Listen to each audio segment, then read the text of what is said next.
Welcome to TWitWoW, the best wrestling podcast made for wrestling fans, by wrestling fans, on the web today. I'm John. That's my cohort and commentary, Ashton. And this is our NXT review. And I gotta say, I actually quite enjoyed NXT tonight.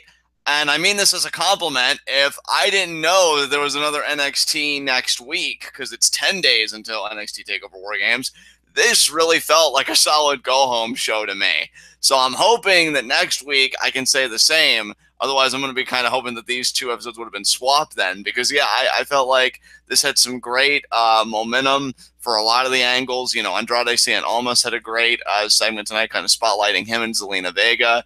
For the NXT Championship match. Kairi Sane got to compete, so, you know, she got to kind of assert herself before the big TakeOver Fatal 4-Way.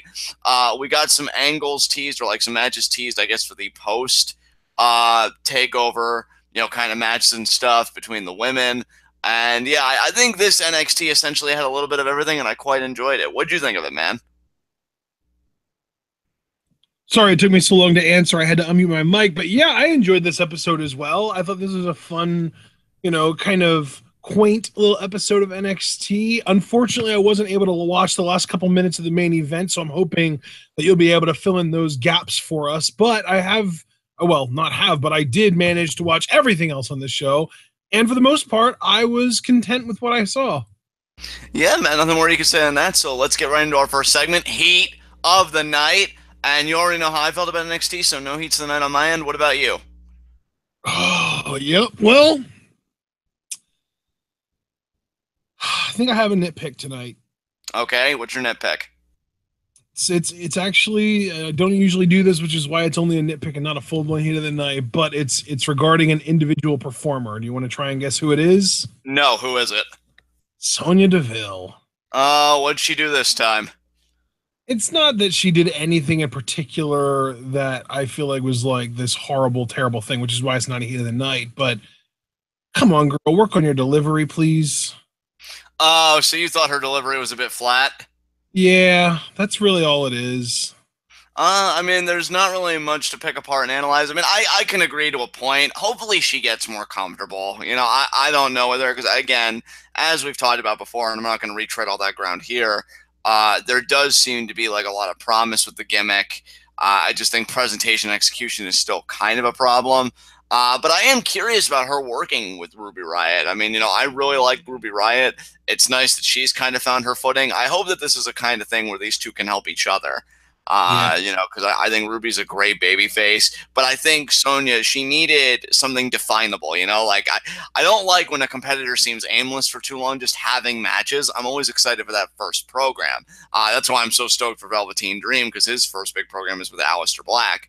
And Sonya, I gotta say, I think Ruby is the perfect first program for her, even if it's just a one-off match. Which, I mean, that does seem par for the course, because, I mean, going back to another episode of NXT TwitWoW, it seems like the only stories revolve around the championship. And they even said in the promo, or at least Ruby Riott did, we'll see who really deserves to be in contention for that NXT Women's title. So it all comes back to the title. But I am excited for the one-on-one match. But I agree, like, you know, Sonya, she's this badass. Like, I don't know. The word I'd be looking for with their delivery, I wish she was more intimidating, because I didn't get, like, that menacing or intimidating quality. And you could tell she tried for it. But it's kind of well, and yeah, see, that was almost going to be my thing. Was I almost felt like she tried too hard to be a bully. Like, no actual human being is that ridiculous that they get angry at someone for not tapping out to their move. Like, that's right. That's just ridiculous. It's not believable. It's over the top, and I feel like she tried way too hard to sell herself as like this dominant bully character, and it just fell flat for me. I just really don't know why they didn't go the more straightforward route, you know, with Sonya mocking Ruby Riott State, because she put her there. I mean, we see so many heels do that. Like, oh, I took you out, or I crippled your ass, or, you know. I mean, it's entirely possible that if they would have done that, we would have complained that they were being too textbooks. So you never know. Yeah, I mean, you know, maybe it's just one of those nights, but hopefully Sonya gets it down. But since it was a nitpick, I think that's all the time we should really care to devote to it. Is there anything else you want to say in this into our show? All right, then. Let us get right into our NXT review. And partner, we open this up with Heavy Machinery versus Sean Malone. AKA Otis Dozovic and his burden. Uh, versus Chris Payne and Sean Maluda. And given how you introed this match, what did you think about it? I love Otis Dozovic so much. I love that he's a colorful and vibrant personality with all that size. I think that's what pro wrestling is. Like I look at Otis and I see quintessentially what pro wrestling should be about. And I mean that as a high compliment, believe me, because this is a guy that looks the way he does. And I think I even said this either last, or really I'm just going to say the last time we saw Heavy Machinery, that when you look like Otis does, like he could rip your head off without even trying, and yet he can have fun with himself in the crowd, that he does a worm in this match. And I like the little spin on it with the elbow drop. I thought that was very impressive. You know, like that's a guy that's going to go far in this business, should, you know, the writing and everything else kind of back him up. That's the big question there, and that's the big debate, but we'll save that for another time. But yeah, Otis has definitely got all the tools, and Tucker Knight just seems like the support. Like, oh, I'm part of this too, but he really doesn't seem to have any definable characteristics. It really is another Chad Gable, Jason Jordan situation, which I know you've drawn those parallels in the past when we've talked about Heavy Machinery. So yeah, I mean, great outing for them. Not so much for Chris Payne and Sean Maluda, but Heavy Machinery. That's another one where they've just gone back to facing these local teams. I'd really like if they would do something. I don't want them to turn heel, which is weird because I always seem to love when people go heel, but I actually like them as a babyface act. They just need a new heel team to go after. And again, I don't want this to be a case where we just got done talking about the women's division where everything's about the championship. I would like these guys, I don't know, maybe they could face Tino Sabatelli and Riddick Moss, you know, because, oh, you guys are fat slobs and we're these clean cut, you know, whatever. I don't know. I just think they need to do something. But yeah, Otis, man, is just bursting with personality. I completely agree. Yeah, he's awesome. He's so weird and quirky and eccentric and charismatic. I just love him, man. He's awesome. Well, I mean, you could tell, like, and again, I'm not trying to come down on Tucker Knight unnecessarily because I don't know the dude. I've never had but you know what though? I don't him, have a problem with Tucker Knight, but do you know what I mean when I say Tucker Knight's a jag? Well, no. What do you mean? JAG, just a guy. Yeah, you know, I'm happy you said that because the critique I was getting ready to levy against him, and again, I don't mean this maliciously because I've never talked to the dude, but like you could see Otis when he's out there, he's like, okay, this is the time we've got for the first time in a few weeks because they do the rotation and everything else. Let me make the most of this. Let me make sure that the crowd remembers me. Like, I feel like Otis goes out with that intent, right? Otherwise, why the hell are you doing worms and then kind of like loosening your partner's arm up in a comedic fashion, you know, being colorful. And Tucker, and again, I'm not saying it's wrong of him, but I feel like he just goes in there, does his spots, and goes home. Like, he doesn't try and take it to a next level or put a creative spin on it, where I feel like Otis is actually really trying out there to leave that mark upon the mind of the people. Because what are they going to remember when they leave the shows? Whose personalities are going to resonate with them the most? Now, Otis has got a lot of enviable competition. You know, Roderick Strong, Adam Cole, you know, all these guys. And yet he still goes out there and he tries, and maybe somebody will leave that arena and they'll say, man, can you believe Otis did the worm? How cool was that? And I feel like that's what's going to set him apart from Tucker and people like him, because he's willing to put in the work. And I just really haven't seen that from Tucker. I see a guy that just does his power offense, does whatever, but doesn't really have the personality to go with it. And that's why I think he's always going to be behind Otis. At least, you know, again, in my estimation, I could always be proven wrong, but that's just how I see it right now. Yeah. All right, man. Well, I mean, if that's all you have to say, we can move on. Yeah, I mean, they win with the compactor. You know, Otis gets the double pin. What came after that? That's such a cool name for a finishing move for these guys. It's like they have a Heavy Machinery. Their move is the compactor. They need a bunch of other moves like the sawmill and the extractor. You know, like just a bunch of different types. The forklift. Yeah, exactly. Just commit to it. You know. That would be amazing. So what came after this, brother? We got a Christy St. Cloud interview with Ember Moon. And Ember is asked by Christy about the Mercedes Martinez comments about how Ember isn't able to win the big one. And of course, as with all women's wrestling matches and situations, because someone talked smack about another person, Ember lays down the challenge, and hopefully we're going to get Ember versus Mercedes next week. Yeah, I'm so stoked for that match. Ember kept the promo very succinct, which I like because she's not known for her talking ability. And I've always said, if you know you can't talk, just keep it as succinct as possible because that leaves less room for critique. And she essentially said, I'm going to show Mercedes why I'm the biggest threat, in this women's division. And more specifically, in that match at TakeOver War Games. I liked it. It was short, sweet, to the point. And that's all I got to say about it. Good stuff. Yeah. I enjoyed Ember Moon's delivery here. Just wish she got a little more content to work with in this promo. Second match of the night, though, John. I'm going to let you talk about most of this because it was Billie Kay versus Yo Girl, Kairi Sane. Don't. Hi, everyone. Okay, so I have an apple turnover in the oven, and I just got done teaching orphans piano lessons, but I thought we could talk about this. How amazing was Kairi Sane tonight? Oh my God, just the sheer happiness. I tweeted at her tonight and she liked my tweet, which means she knows I exist. I told her that her warmth and her fire are the most incredible things in the universe, and she appreciated it. Oh my God, you guys. Oh my God. Okay, so what made this match so great? Well, Billie Kay is just brilliant, right? I love that she does like a Cobra Clutch and she like elevates it with the torture rack. Like, it's such a unique looking maneuver, and of course it is because she's one half of the iconic duo and they're amazing. I didn't really like, though, that Peyton tried to be a bit handsy at ringside. I could see her mouth was stained with a bit of orange because she's a cheater, pumpkin eater. Am I right? I mean, respect the rules, okay? But it's okay, though, because Kairi did, what I thought as a running hug, but I know you ruffians call it a spear, which was just absolutely devastating. And then she does apparently this move called the sliding D in the corner, according to commentary, which was just that fist straight to the sternum. Kairi gave the best hug of all, that elbow drop right to the chest of Billie Kay, and just, oh my God, my heart, and especially hers, because it got the 3 count for Kairi. And she's just so wonderful, and I love everyone, and I'm just so excited for her at TakeOver War Games to become women's champion. Aren't you excited? Isn't it going to be great? I'm very excited for that match, even if I might not necessarily be picking Kairi to win. It's okay. Everybody's allowed to have their own opinion because we're all wonderful and all different shades of the same rainbow. Oh, God, I want to die. Oh, Jesus. Okay. What happened? How sickening was I? Is everything okay? Am I still alive? God. Well, you were a little more over the top this time than usual, so it might be growing within you. No, don't tell me that. Don't tell me that. How bad was it? Oh God.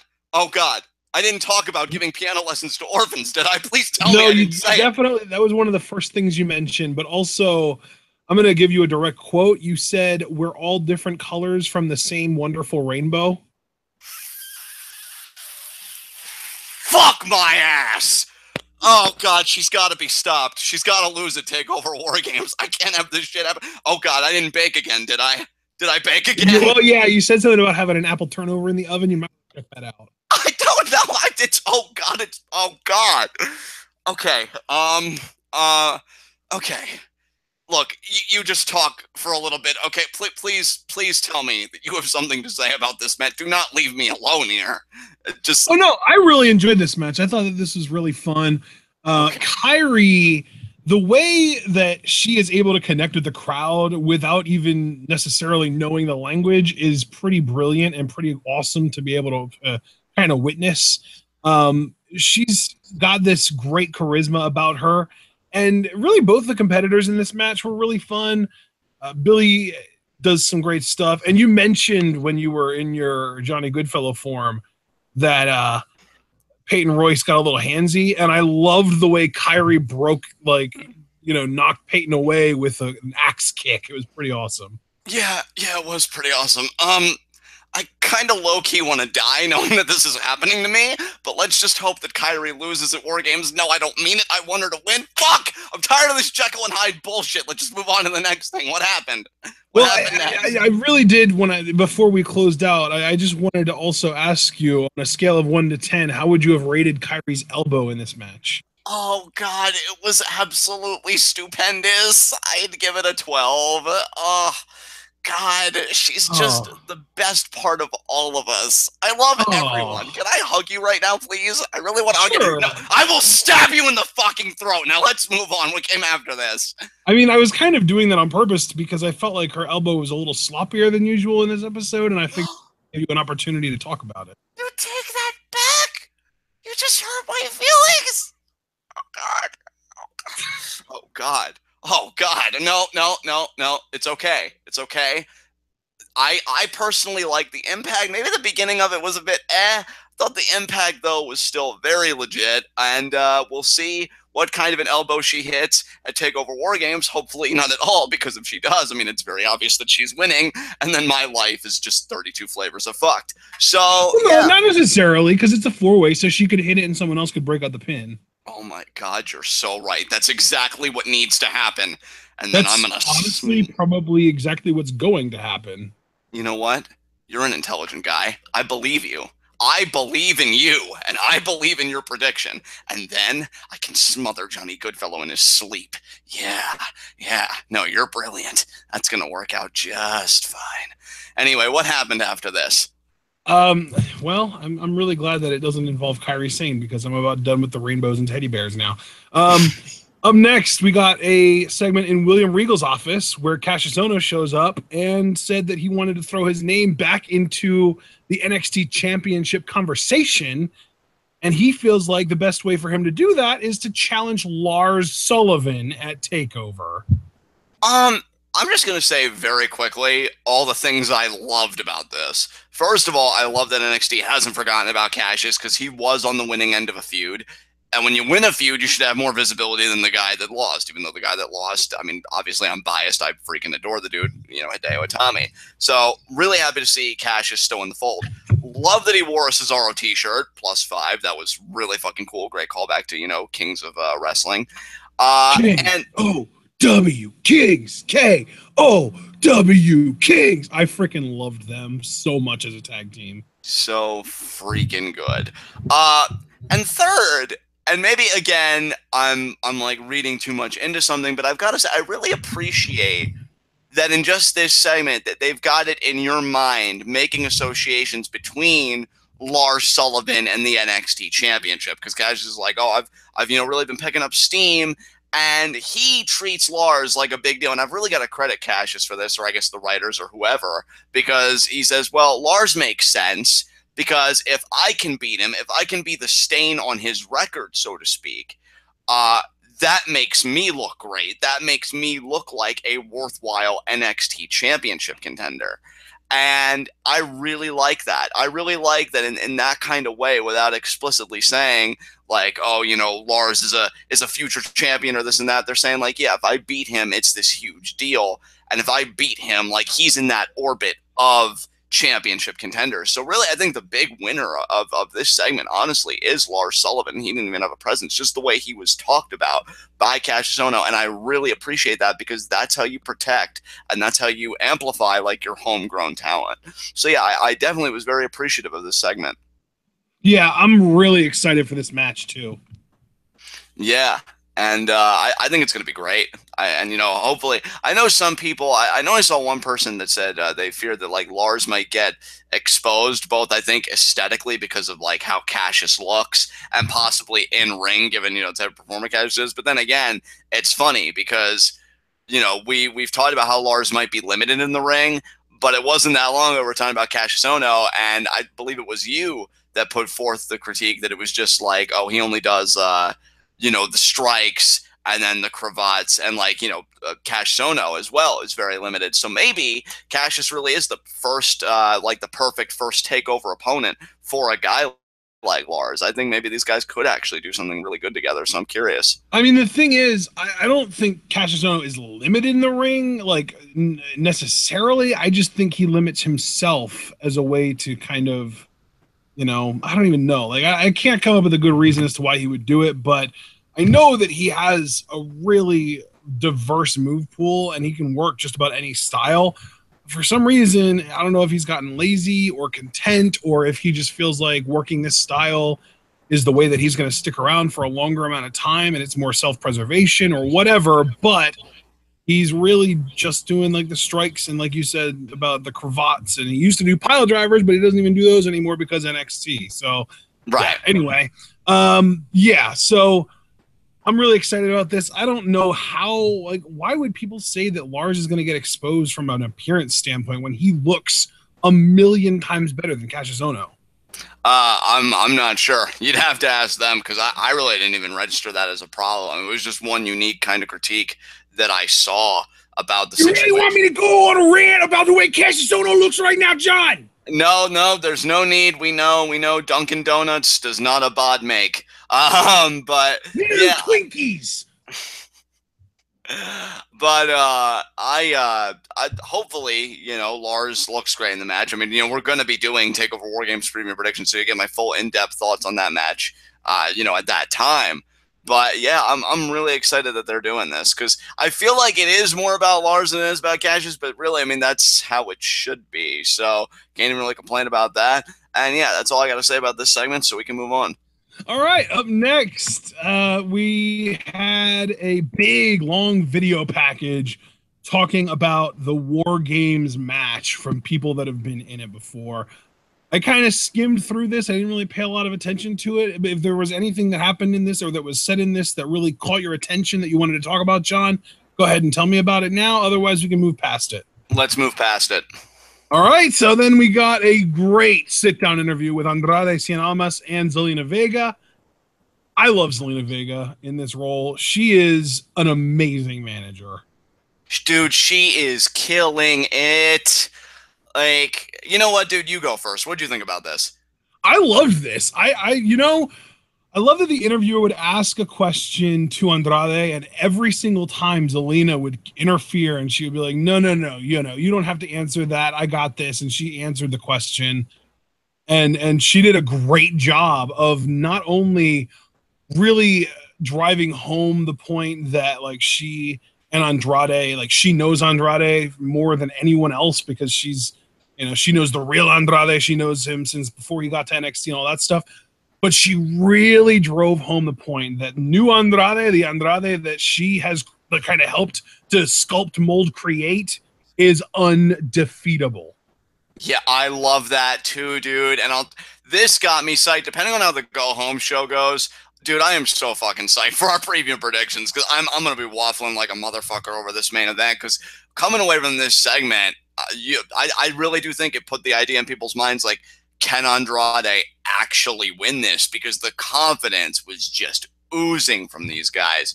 And I think my favorite line from Zelina to kind of piggyback off of what you just said is that nobody can beat this new Andrade, and I love the line, because he has no peers. Like, they're really making it seem like this revitalized Andrade really is in a league of his own. And this is such a unique case because I've never thought that Andrade, the few times that I've heard him speak, like whether it would be in like NXT exclusives, on YouTube or in the ring, like I've never thought that he was bad. But this is one time where a guy that I didn't really think was a bad talker, I'm so glad that he has a mouthpiece anyway, because Zelina is really putting her everything into this role and is just really making it work. I even saw somebody tweet tonight that they hope that she never does get in the ring because it's been so long since we've had like a strictly manager figure that wasn't Paul Heyman that it's just so refreshing and so fun to watch. And I agree, like she's a dynamo in this role. And really, it's because of her, if I'm being honest, more than anything else, that's really got me debating who is going to walk away with that NXT championship. Of course, I'll have to make a final decision for preview and predictions. But yeah, I came away from this just licking my goddamn chops. I can't wait for McIntyre versus Almas. I think, personally, I can't remember the last time I was this hyped for an NXT championship match. Like, I am just all in on this. And, probably for the first ever Joe Nakamura match would be the last time I was this happy or excited. Yeah, and for me, it would have to be when Itami finally got his championship match at TakeOver Chicago, I want to say it was, against Bobby Roode.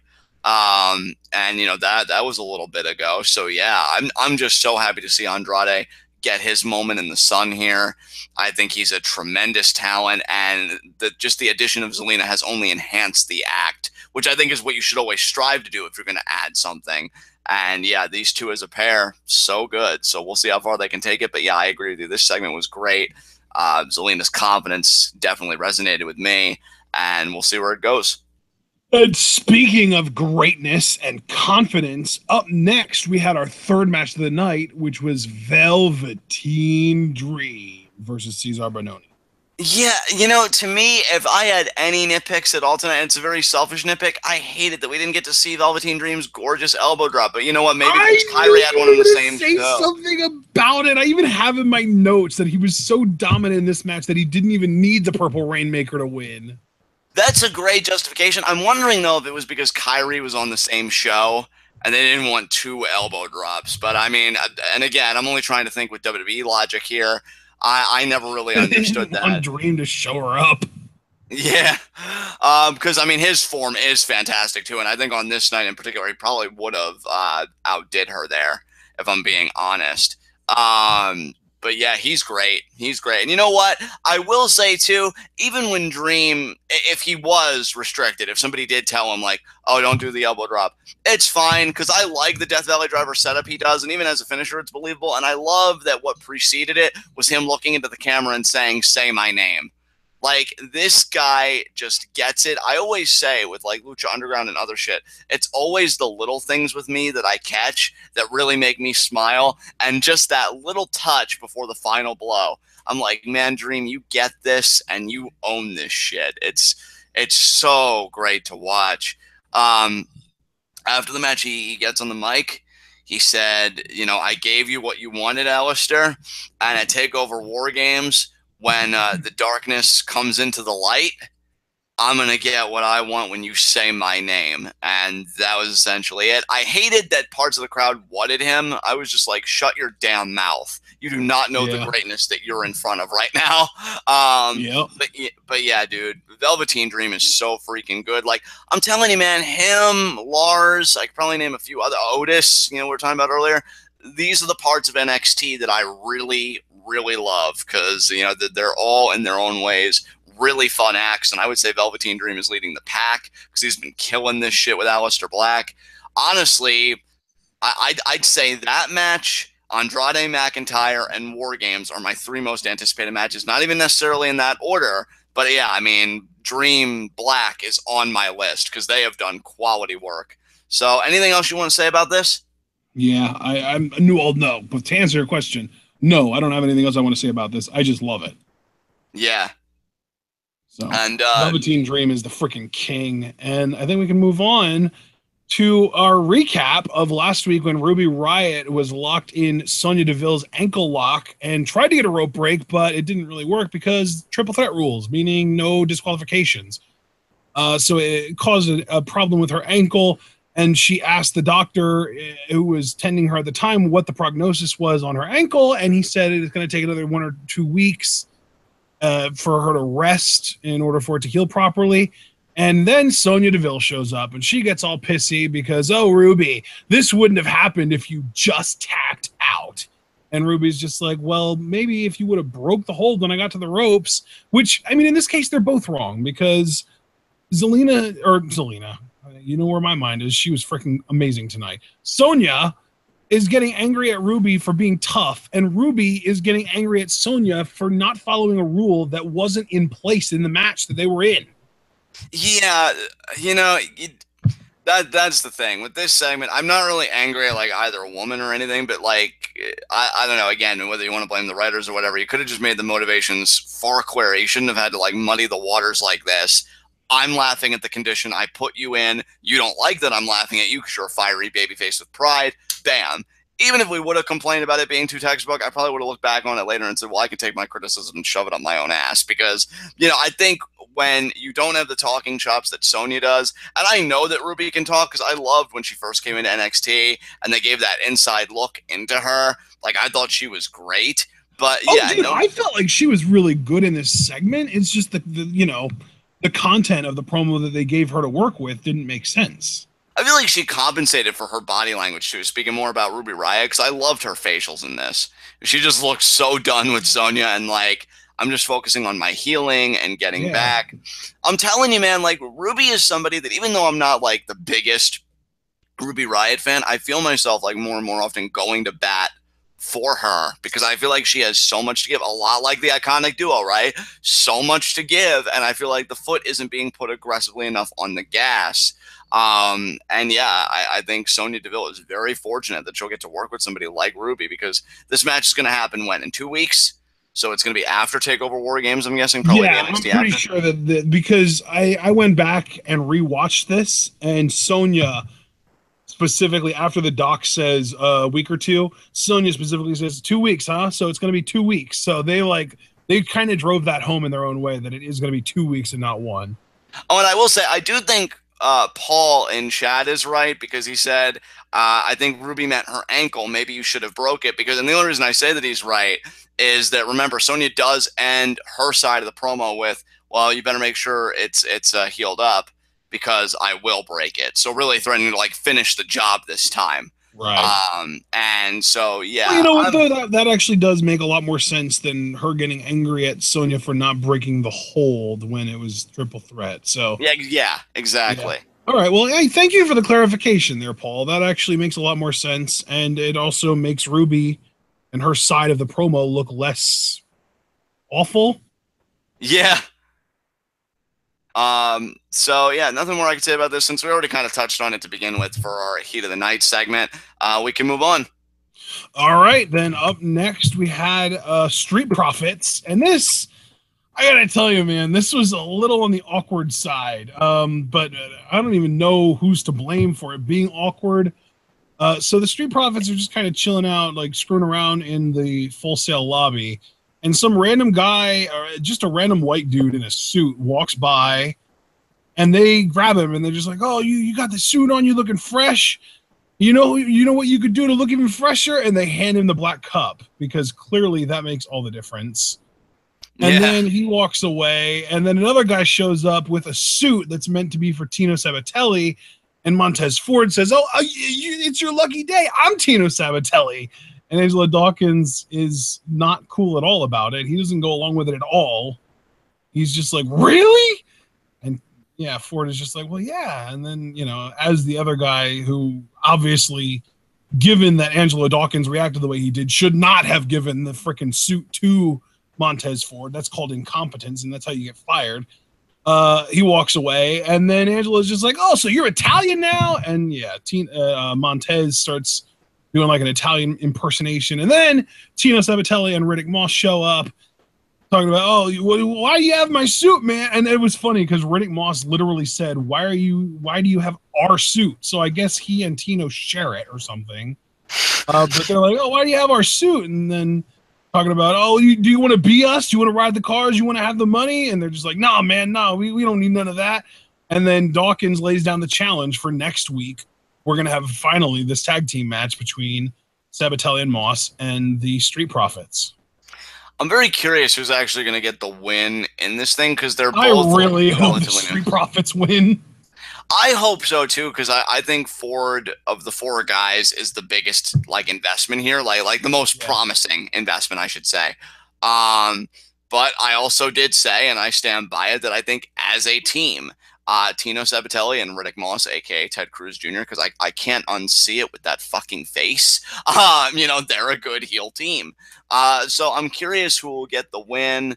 But yeah, like I'm with you, dude. For me, and maybe this is just me being a curmudgeon, being just kind of a sour guy or whatever. But I don't know. It's awkward to me.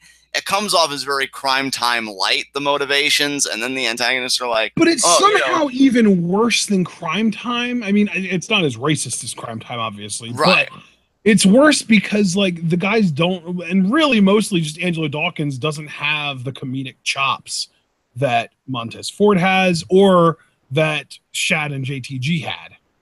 Yeah, it's just a weird thing, because it's like, oh, you don't know anything about this life, like, the suits or the cars, and then the Street Profits are like, oh, we don't need to, we're good, which, I mean, there's nothing wrong with that necessarily, but I think it's just the presentation that leaves me going like, God, dude, we really need to keep lingering on this. Can we just move on to the next thing? So, yeah, I mean, I'll be happy when they have their match, and then hopefully the interactions between them will have ceased. I'm convinced that we're really probably not going to get the Dusty Rhodes Tag Team Classic now because the whole thing with Dusty is clearly War Games. I think they made that explicitly clear, at least to me, in the video package tonight that they showed to hype us up for that. And that's really a great disappointment because I feel like both of these teams could really benefit from being in that tournament and doing, you know, the exclusive interviews and all that stuff that go with it. But no, we're just going to keep limping along until TM61 and other teams start entering the fray. So go Street Profits, but I'm not holding my breath on that. So what came after this? After this was a sort of like a little mini announcement before the main event that next week we are going to get a face-to-face between Drew McIntyre and Andrade Cien Almas. Yeah, and I'll tell you, man, again, preview and predictions is right around the corner. That go-home show, I think, is going to be very telling about a lot of stuff because we're going to be doing preview predictions the day after that go-home show. So everything will have marinated by then, and yeah, it should be good times. But yeah. Nothing more I can say than that. I'm really excited for that face-to-face interaction. And then I'm guessing after this, was it our main event, Roderick Strong? Yes, it was Roderick Strong and Adam Cole. And like I said, I wasn't able to catch the last few minutes of this match. All I saw was up to the Adam Cole when he does that, like almost like the Ushigoroshi over the knee, except it's a little different. Which I think he used to call Panama Sunrise. No, Panama Sunrise is the Canadian Destroyer off the middle rope. Oh, yeah, I'm trying to remember what the knee thing was. I almost want to look up Adam Cole's wiki and I'm see. I'm doing it already. I know it has a name, but I don't remember what it is. In wrestling, Corona Crash, maybe? No, that's let's see. Vertical suplex. It's called the Last Shot. Oh, well, you know what? Then Morrow actually did call it that. Yeah, he did call it. So, wow, kudos again to Morrow. God, I love commentary anymore. Roderick kicked out. Really, all you missed, like, beyond that point, they had a bit more of a back and forth. The only, like, really big, like, explosive spot after that was Roderick Strong slammed Adam Cole's back on the top rope. It was a sick-looking fucking spot, and Adam Cole looked like he was dying afterwards. But then Kyle O'Reilly and Bobby Fish pulled Adam Cole out. Ref called for the bell, so I guess Roderick wins by disqualification. AOP came out to back Roderick Strong up, you know, because the Undisputed Era had the numbers advantage momentarily. Then Sanity came out from the other side, and pretty much what you missed was a big brawl to end the show with the only two real high spots to me. Alexander Wolf did a dive, I believe, onto mostly the Undisputed Era, and then, or at least Cole and O'Reilly, or not Cole and O'Reilly, Bobby Fish and O'Reilly. And Adam Cole and Roderick Strong were fighting on the top rope, and Roderick Strong did a superplex to the outside spot on the remaining bodies, and then everybody was just kind of sprawled on the floor to end the show. So, great night for War Games. Solid main event, I would say. It was great to see Adam Cole, like, in an extended main event, doing what he does best. Roderick is freaking awesome. I mean, his promos, I think, are weak as hell as a babyface. I think he's somewhat of a more confident, comfortable talker as a heel, if PWG is any indication. But in the ring, whether face or heel, the guy is dynamite. I love that he knows so many backbreakers. Like, I mean, he really is the messiah of the backbreaker, and you see it every match, which I think is cool as hell.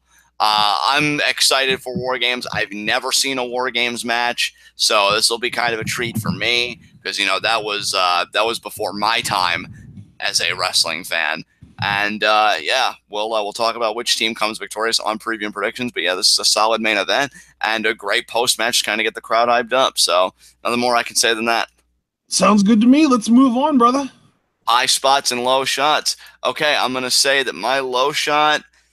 You know what? My low shot is Billie Kay because Billie Kay, you know, I love her, man, but she's not even in the Fatal 4-Way at TakeOver, and she had a chance to make her own mark, you know, at the expense of somebody in that Fatal 4-Way in Kairi Sane, and she came up short. So I'm going to say Billie Kay is my low shot. Damn. All right. Well, I guess my low shot, I'm just going to keep it nice and simple here. My low shot's going to be Cesar Bononi because he got destroyed. I mean, and the thing is, like, if this is just some random jobber, I wouldn't be able to give it to him. But Cesar Bononi has a win over Andrade Cien Almas in NXT. Like, he's not a nobody.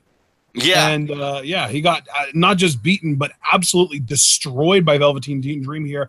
to the extent that he didn't even need to use the Purple Rainmaker to beat Benoni. He just beat him with like the Death Valley Steamroller. Yeah, he beat him with the setup move for the Purple Rainmaker. Yeah. Like, give it up, Benoni. You're worthless.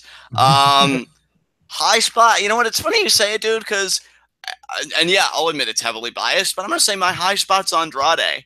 Because, god damn, is he looking like $1 million right now? See, if I was going to give my high spot to someone in that storyline, it would be Zelina for her freaking promos that she's cutting tonight. And that's true too, but you know what though? The focus, and she even says so herself, is all on Andrade. Like his packaging right now, his presentation, he really does look like a worthwhile contender. Like this one segment, even putting it in a vacuum, I can buy Andrade as NXT champion. And the only reason I'm making a big production about it is I've talked to friends of mine that are fellow wrestling fans, and every time I'd mention, oh, I'm so excited for Andrade to go after the title, they'd look at me like I was a three-headed Hydra. Like, what, Andrade? He's nowhere near close. All he's been doing is losing and losing. But I feel like with the time that they've been given, you know, the rehabilitation of Andrade's image and his credibility has been very successful. And again, Ashton, to reiterate your point, I think a large part of that, and I will say again, a large part of that is due to the brilliance of Zelina Vega and how effective she has been. So yeah, I'll give it to Andrade because depending on how the go home show goes, I don't know, man. All I know is I'm hyped as fuck for him to finally get his one-on-one NXT Championship match opportunity. I am so ready for this. He just recently turned 28 years old. I think he's one of the best in NXT, if not in all of the WWE. Again, just my opinion. And yeah, things are looking really good for him right now. So he's a very easy high spot for me. Awesome, dude. I love it. Yeah, he's a really strong high spot for sure. I think just to keep things simple, I think my high spot is going to have to go to Cassius Ohno because he just basically went from not being on TV for weeks, if not months, to now all of a sudden he's got a very high profile match at TakeOver War Games. So, and it's a match that I'm really excited for too. So props to Cassius Ohno for really just kind of asking for something that he wanted and getting it. Good job.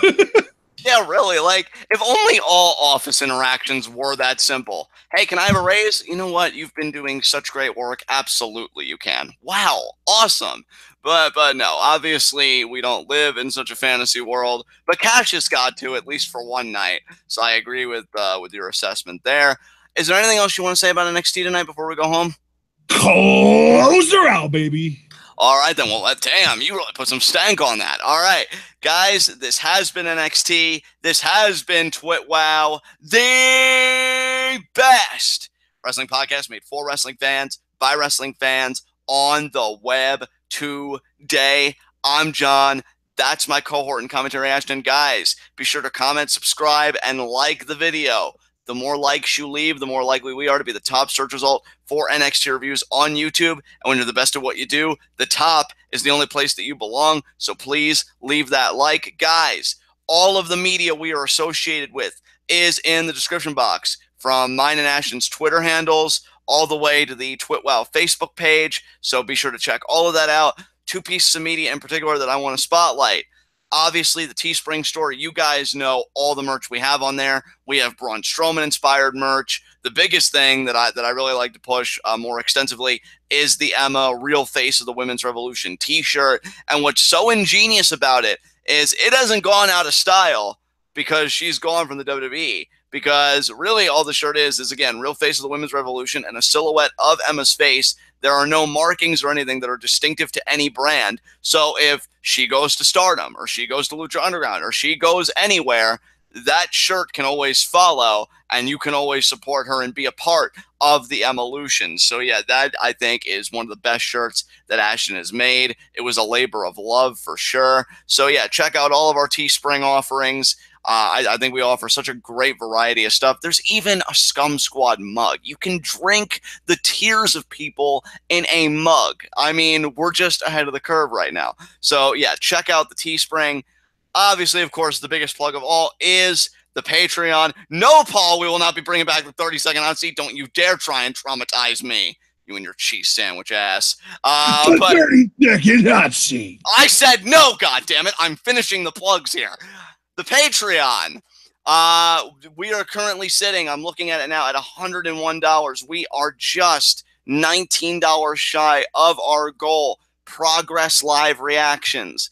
We know you love you some TwitWoW content, right? You guys, every time you see us, it's like, oh my God, TwitWoW has a new video. My life has meaning. That's probably what James says, if I have to guess.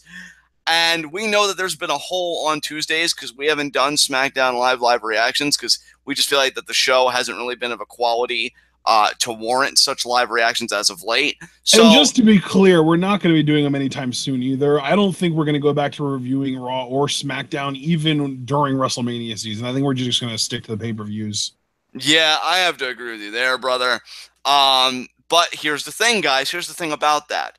We are TwitWoW, this week in the world of wrestling. And as I say, whenever I'm given the opportunity, the wrestling world is a vibrant, brilliant place.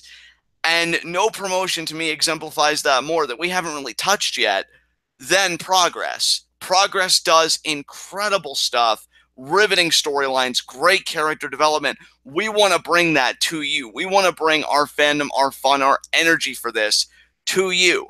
But we need your help to get there. We are $19 shy. And if you're thinking, oh man, that is a legitimate crisis, how do we help? Well, thank you, charitable stranger. How you can help in the easiest way possible, donate just $3, become a part of the Discord. Be a part of the Discord. Help us help you, help us again. Because the Discord is just the best thing that we're offering right now. It gives you guys the opportunity to interact with us. I was just in the Discord for SmackDown in the UK last night. Great energy as always. You know, I know Alex Foster's regular there, Mark Shoneman, Present Sal, Abel, like a lot of amazing people are already in the Discord. I think it only further strengthens the community. Jackie, Cliff. Yeah, Sherry. Exactly. Yeah.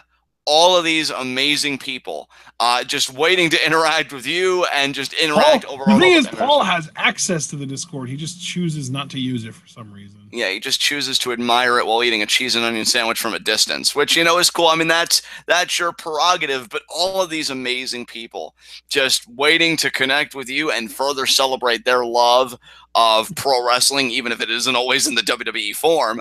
Yeah, just $3 a month. And the great thing about that price point, one, it's probably the cheapest thing offered on any Patreon anywhere. Okay. Second of all, the great thing of any actual value, at least. Like everyone else, like, oh, give me $3 and I'll like a tweet, or I'll give you a shout out in a video, or I'll maybe at most follow you on Twitter, only for them to unfollow you another week later, if that. I mean, hell, for a shout out in a video, I've seen some starting prices at like $10 or $5. Yep. We are offering Discord access for $3. Why? Because we're just better than everyone else. Yeah, I said it. But the great thing about that price point to me, and why I always call it a win-win-win-win, it accrues. It accumulates. You donate $3 a month. You achieve like X amount of months. I always give the number 10. That's $30. You can cash that in for live reactions to a 3-hour show. You control the content on this channel after making such a big investment of $3 a month every month. And then you can say, oh, wow, what should I have them live react to? And you could either be even more charitable and pick an amazing show, or if you want to hear what me suffering sounds like, you could pick an awful show. But yeah, I mean, the power is yours. Yeah, guys, I think it's the best thing we're offering. Hell, if somebody just wants to step up and donate the remaining $19, that's great too, because you could get Discord access that way and probably a little something else too on the side at that price. But yeah, we're right there. I still believe we can do it before the end of the year. We're inching ever closer.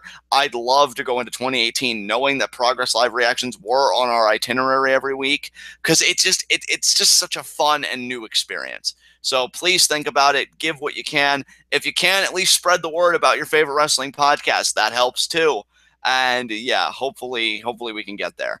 Outside of that, guys, I think that does it for content for this week, because I don't think we have any other content upcoming. But in the future, obviously next week's going to be huge. We're doing Lucha Underground rewatch episodes 7 and 8 for next week. It'll be episode 4 of our personal series, but we're covering Lucha Underground episodes 7 and 8 next week. That'll be Wednesday, going live at 3. We're obviously going to be doing the NXT TakeOver War Games Go Home Show review of NXT on Wednesday at 9, like we did tonight. Thursday, how are we going to do this? Actually, it's like Thursday, Takeover War Games live reactions, or not live reactions, preview and Yeah, predictions. Friday. Thursday is Takeover War Games preview predictions. Friday is Survivor Series preview and predictions, and then Thursday we live react to War Games, and then Sunday we live react to Survivor Series. So yeah, guys, as you can see, next week is stacked because Monday and Tuesday we're not doing anything, but beginning Wednesday, Lucha Rewatch, NXT, Thursday Takeover War Games preview and predictions, Friday Survivor Series preview and predictions, Saturday Takeover War Games live reactions, Sunday Survivor Series live reactions. So next week is stacked. So if you're a huge TWitWoW fan, which I'm assuming all of you guys are, next week is going to be like freaking Christmas because we're coming at you with everything. And then looking beyond Christmas, only a month early because Christmas sucks in WWE. Yeah, that's right. And then looking into the future, the last Thursday of November, which is November 30th, right on the end of the month. God, what a beautiful, sexy, clean break that is. Oh, yeah. Yeah. It's TWitWoW Q&A. For anybody that may be new to Q&A, the way it works, I'll say it like this. YouTube, Twitter, Facebook, Discord. Those are the mediums with which to submit your questions. You get up to 4 questions per Q&A, and if you're thinking, oh, what can I ask? With us, virtually anything unless we say otherwise. So if you're thinking, man, I noticed that Ashton, he's really knowledgeable about that football stuff. Maybe I can ask him about a team that's sucking right now, and maybe they'll make a turnaround. Or maybe you're thinking to me, wow, John's such a nerd. I wonder if he's seen this anime or if I can ask him this question for my philosophy class. And yeah, I mean, that is definitely on the table. Abel's done that before. So yeah, you guys can ask us anything. Or if you're thinking like, man, I want 2 perspectives for one question because I like the most bang for my buck, you can ask a question to both of us, which a lot of you guys do as it relates to wrestling and whatnot. So yeah, again, the power is yours. 4 questions per Q&A. Divvy them up however you want. Twitter, YouTube, Facebook, Discord. If you do Twitter, might I advise you tweet at my pinned tweet because I collect all the Q&A questions and then I tabulate them at the end of the month, or just record them, I should say, and then send them to Ashton. And yeah, it's been a very efficient system and one that you guys should get on if you've never participated in a Q&A before because it is a lot of fun and you won't believe some of the questions that we get because we always get some more colorful questions every month, which is why I love all of your faces. And I think that's it. I think that's about everything. So we will see you guys again on Wednesday for Lucha Underground Season 3 Rewatch, Episode 4, covering Episodes 7 and 8. If you're not down with our Lucha Rewatch, then we'll see you for our NXT TakeOver, TakeOver War Games Go Home Show episode of NXT that later that night at 9. So we'll see you guys on Wednesday. And until then, tune in and peace out.